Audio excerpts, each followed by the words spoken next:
Well, Nikki, of course, because of the risk of earthquakes here in California, our building codes are much stricter. There's more redundancy in the building support.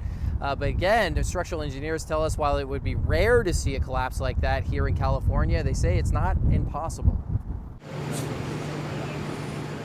This is actually something we see all the time in earthquake.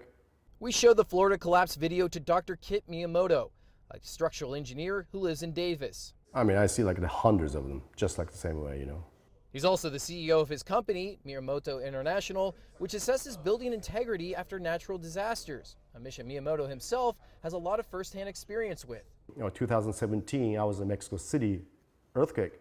My mission was essentially to assist the urban safety rescue team to get into the building safely.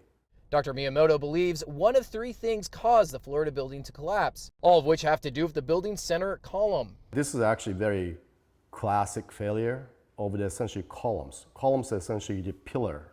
Pillar is supporting the floors. And when one pillar comes off, it's a progressive collapse. Everything comes down to it.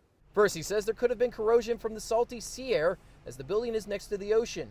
And if that has corroded by the ocean air, it will definitely rust.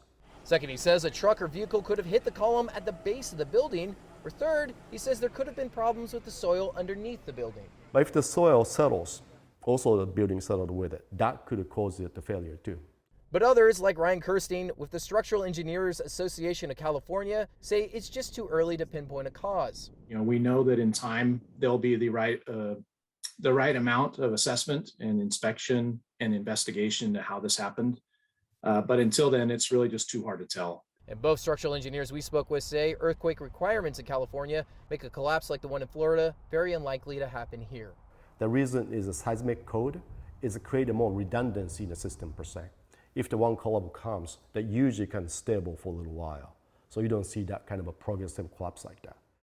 And Dr. Miyamoto tells us that all hope is not lost for more survivors there in Florida. He says on many of the earthquakes he's responded to, even days later, they still find survivors in the rubble because there are pockets, air pockets, where the concrete doesn't necessarily crush all the way down. So he is hopeful that they will see more survivors out of that terrible incident in Florida. Reporting live in West Sacramento tonight, Doug Johnson, Fox 40 News.